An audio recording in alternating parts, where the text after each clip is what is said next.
ഇടുക്കി പെരുവന്താനം മണികല്ലിൽ നിർമ്മിച്ച തിലകൻ സ്മാരക പാർക്കും തടാകവും നശിച്ചു. മലയാളത്തിന്റെ മഹാനടൻ തിലകന്റെ സ്മരണയ്ക്കായി ജന്മനാട്ടിൽ നിർമ്മിച്ച സ്മാരകമാണ് നശിച്ചത്. സിനിമാ ചിത്രീകരണങ്ങളും സഞ്ചാരികളുടെ ഇഷ്ടകേന്ദ്രവുമായി മാറിയ പാർക്ക് അധികാരികളുടെ അവഗണനയിലാണ് ഈ അവസ്ഥയിലായത്. ഇടുക്കി മണിക്കലിലെ റബ്ബർ എസ്റ്റേറ്റ് ജീവനക്കാരനായിരുന്നു തിലകന്റെ അച്ഛൻ. തിലകന്റെ പ്രാഥമിക വിദ്യാഭ്യാസവും നാടകാഭിനയത്തിന് തുടക്കം കുറിച്ചതുമെല്ലാം മണിക്കലിലാണ്.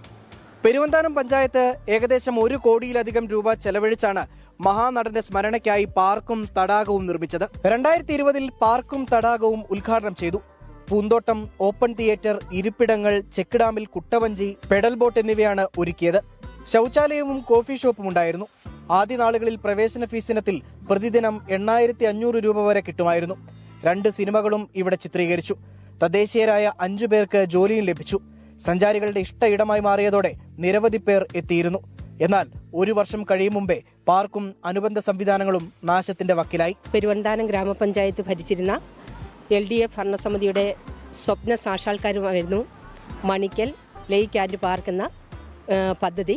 പക്ഷേ അതെല്ലാം തച്ച് തകർക്കുന്ന ഒരു സമീപനമാണ് ഈ കഴിഞ്ഞ 4.5 വർഷക്കാലം പെരുവന്താനം ഗ്രാമപഞ്ചായത്ത് ഭരിച്ചിരുന്ന UDF-ന്റെ ഭരണസമിതി നടത്തിയത്.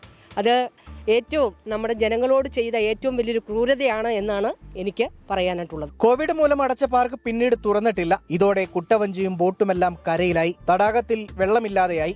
കെട്ടിടം കാട് കയറി. പൂന്തോട്ടവും നശിച്ചു.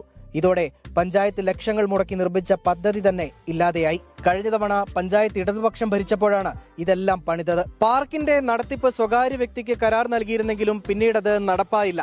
പാർക്ക് സ്ഥിതി ചെയ്യുന്ന റബ്ബർ എസ്റ്റേറ്റിന്റെ ഉടമസ്ഥന്റെ എതിർപ്പ് മൂലമാണ് പാർക്ക് ഇങ്ങനെ അടഞ്ഞു കിടക്കേണ്ടി വരുന്നതെന്നാണ് പെരുവന്താനം പഞ്ചായത്തിന്റെ വിശദീകരണം. രാഹുൽ വിജയൻ, 24 ഇടുക്കി. പൊതുജനം കഴുതയല്ല സാർ. ലോകത്തെവിടെയായാലും ഏത് സമയത്തും 24 വാർത്തകളും ഓഗ്മെന്റഡ് റിയാലിറ്റി പാക്കേജുകളും എക്സ്പ്ലെയിനറുകളും വിശദമായി കാണാൻ ഞങ്ങളുടെ YouTube ചാനൽ നിങ്ങൾക്ക് സബ്സ്ക്രൈബ് ചെയ്യാം.